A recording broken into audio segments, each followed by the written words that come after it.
But yeah, so and then season 5, he's all apologetic and all that. And 6, Dean is just done.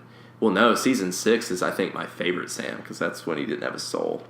Yeah, that was great. Yeah, and then he had to. He's just this badass. When like, he got doesn't his give a soul fuck. back, then he was like, and it was then he had to like deal with having like a wall in his brain, and then it cracked, and then he went insane. Yeah, so there's really a huge sort of psychological development with Sam as far as like living a normal life, being pulled back to the life he didn't want to be in anymore. And then like, oh shit, I'm about to lose my dad, who I haven't really like seen or spoken to in years, that I've been estranged from. And then making these bad decisions, despite what family and friends tell him. And then, realizing the severity and the consequences that came with his actions. Yeah. And then having to deal with that and sort of feeling sorry for himself in a way, but he's got to figure out how to turn that pity into ambition. And then dying, having no soul, getting his soul back, going a little cray-cray, and then eventually, I forget when this happens, but he's healed. Is it Ezekiel that heals the wall? Yeah. Yeah, I think so. Or we think Gadriel or whatever.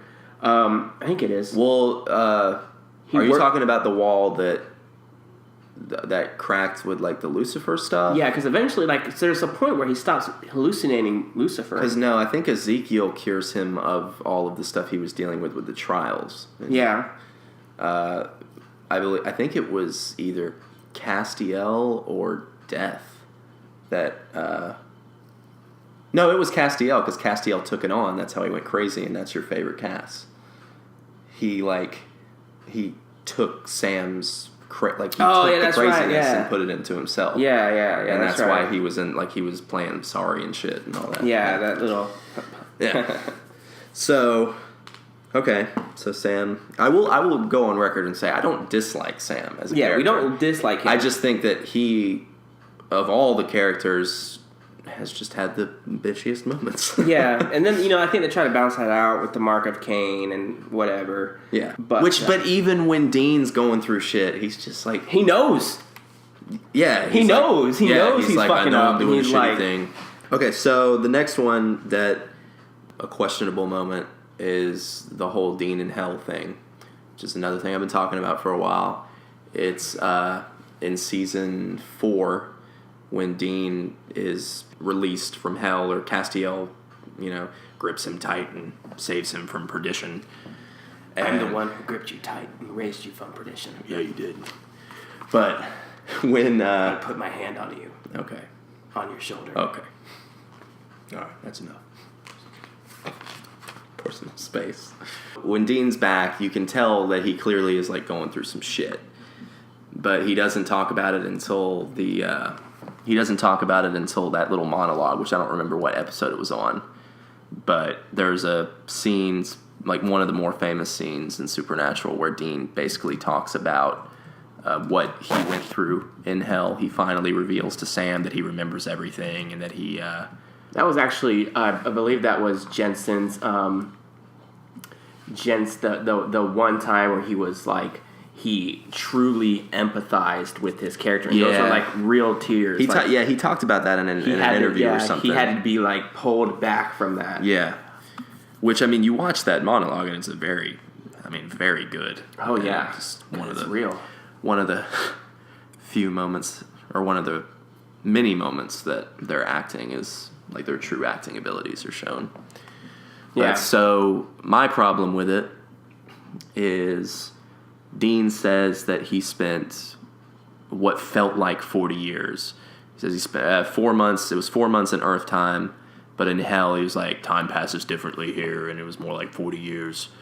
Which I actually have a reading of that monologue that I did for a project of me doing that monologue on Tumblr.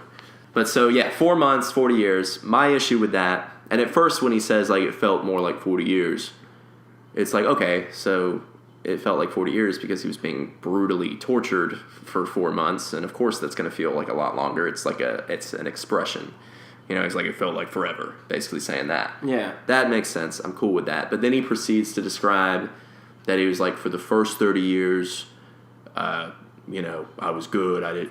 He told me, like, whatever it is, it's like, for the first 30 years, Alistair told me, I'll stop torturing you if you pick up the knife and start torturing. And every day I told him to shove it, or something like that. He says, Yeah. every day for 30 years. And that's when I'm like, wait, what? So it was actually 40 years? Like, yeah, so every day for 30 years. And plus I got the implication because, like he said, instead of saying it felt like forever, he's very specific. 4 months to 40 years. That means 1 month to 10 years. Yeah. And I mean, I doubt there's a clock sitting in the torture room in hell, so he doesn't actually know how long it was unless they're telling him or something. You know, like, day 556, bitch. You know, like, I guess that would suck. Like, if you're being tortured to be told that every day. It's like, you know, it makes the time go by slower. Or maybe time literally does slow down in hell. Well, that is the implication, right? Is that time slows down, which that's the same thing, and to allude to another supernaturalist thing, the movie Constantine, when he's in hell, he's like, it goes by a lot slower. So, like, he was only dead for 60 seconds, but he was down there for, like, 6 weeks or something. Mm-hmm. But that's, you know, okay, so cool. But so if Dean was down there being tortured every day for 40 years, and he remembers 40 years of being tortured, he would not be... First of all, he would probably be like a screaming, catatonic, like, shell of a human being. But even if he was able to walk and talk and function, he wouldn't be even remotely the same person. He would be like a psychopath. Yeah, he would be either a psychopath or he would just be a drooling idiot. I mean, if you imagine somebody who has been in war and develops PTSD and they come back to this country, there are these triggers that are just it's not like a big deal or anything like that, but these little triggers that we feel every single day. It's not a big deal, but they will suddenly, you know, have like flashbacks to the war or anything like that. If that happened to Dean, like if someone went over to him and tapped him on the shoulder, and let's say that flashes back to something, and he'll turn around with a knife and stab. Something like that. When he was in purgatory for a year and he came back, he was like, again, his senses were honed, and he was like a warrior. You know, he was a soldier, and it's like he had just come back from war, and they did a really good job with that. Yeah, because every fight sequence he would think about 1 year in purgatory. Yeah, so 40 years in hell. It just doesn't, unless he only remembers like bits of it, or he was just like really weirdly describing the expression of it being. And then you can even talk about like they actually do torture in the show to demons and angels and stuff like that, and you see exactly what they do in this short amount of time in the show, or you know maybe sometimes elapsed by or whatever. But it is brutal. Mm-hmm. And then what Alistair does when he's back to Dean, and then what Dean does to Alistair when he finally gets the hold of that knife and has Alistair up, like that is brutal. And then imagine that for 40 years. I just think they should have kept it 4 months, like, or just not even said anything, like not given a time, and just been like, it felt like 40 years, but it wasn't actually, you don't know how much time it is. Because first of all, it's not realistic to think that you would know how much time you were down there. Like I said, there's no way there's a clock. Yeah, I think they should have just made it a vague amount of time. Or like every day just resets. Because the symptoms of what he's, like how he's dealing with it, like the alcoholism and the pushing it down and the anger and the, you know, like seeing weird shit on the walls and like freaking out, get like basically symptoms of PTSD. Mm-hmm. That's like, yeah, that would be normal after 4 months, but 40 years is too long. Yeah, he'd be a killer. He'd be a stone cold killer. Stone cold killer. Why could Castiel get drunk? Oh yeah, okay. So Angel's right. They can't. They don't have to use the bathroom. They don't have to eat. They don't have to sleep. But they refer to Castiel getting drunk. When the apocalypse was starting to happen, he says to Sam, or Sam says, "Are you drunk?" And then Castiel says, "It's not of import," or something like that. It's not of import. Is that what he says? Something like that. And then he says, so he only drank like exported beer. I don't know. He said he found a liquor store and he drank it, and you see that he is drunk, right? So how is it that angels, or maybe he needed to literally drink everything in that liquor store to feel drunk. Right. But like still, like he doesn't have to eat or drink or I guess not shave. I mean, maybe it just happens and his whatever. But he's just like Sabrina the Teenage Witch's Sabrina, face. yeah, maybe that's it. Yeah, that's what I was kind of getting at before. Yeah. Like maybe he just kind of looks like whoosh, and it's like his shaving. But like, and then there's that. And then there's also the reference they make. I think it's the same episode. No, it's not the same episode. Is it the same episode where they're going to the strip club? Yeah. Yeah. You know, he's like, well, the world's going to end. What do you want to do? And they imply about, you know, angels having sex. So Dean says to Cass, like, well, you never did little, you say it. What does he say, though? You didn't do little cloud seeding? Well, you didn't do a little cloud seeding? Yeah, something about angel cake or something like that. Something about angel You didn't cut yourself. You didn't cut yourself. You didn't cut yourself out for a slice of that sweet ass angel food cake.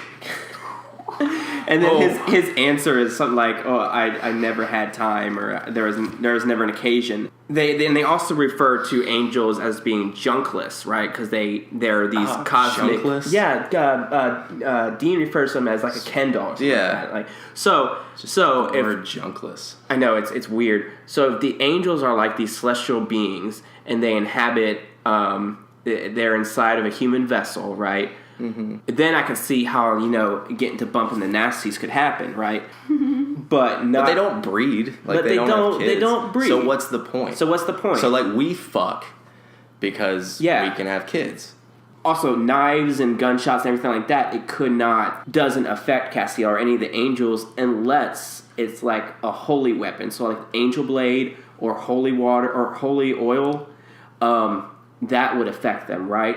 They feel that. So maybe he drank a lot of holy water. Well, I'm thinking Maybe like holy water maybe they can only have sex if it's with an other angel possessing another human. I don't know. It's odd that there are these little things that it was probably just for humor. Well, it definitely was. Yeah, for humor. Definitely. But because also the whole scene was like funny. But it's not like fans are going to hear that and then completely forget about it and not think about it again. But then you end up being like that person at a convention. Or like and right you're now. Like, but you end up being that person that like pisses off Misha Collins or somebody because you're like, in season 4, episode 12 or whatever episode it was when you got drunk, how is that like, you know, you end up being that guy. Yeah, and then also like Anna and Dean bumping the nasties, you know, moving some furniture around. Yeah, that was hot. Wasn't Anna, or didn't she already find her grace after that? Yeah. Yeah, so Dean fucked an angel. Dean fucked an angel. That makes the sex stuff I get just because when you're in a vessel, like you're just having sex with your vessel. Yeah. Right? But are they having sex when they're not in vessels? Because why would that? Yeah, see, and then it goes back to the whole thing like you didn't do any cloud seeding, and he says I never had an occasion or whatever. So, what? So we're going to go ahead and wrap up this podcast. If you guys liked it, I think there's like a rating thing that you can do. And go ahead and just give that shit as many rates as you want. As many as there can be would be my preferable choice. You can follow me on any social media ever of all time at Jackson the Boyd. Boyd is how you spell the last part of that. You can follow me on Tumblr at BoydJax. So, you know, we're debating on whether or not to do this twice a week or bi-weekly or whatever. Whatever kind of, you know... You guys just go ahead and throw a comment on what you guys want us to do. Yeah.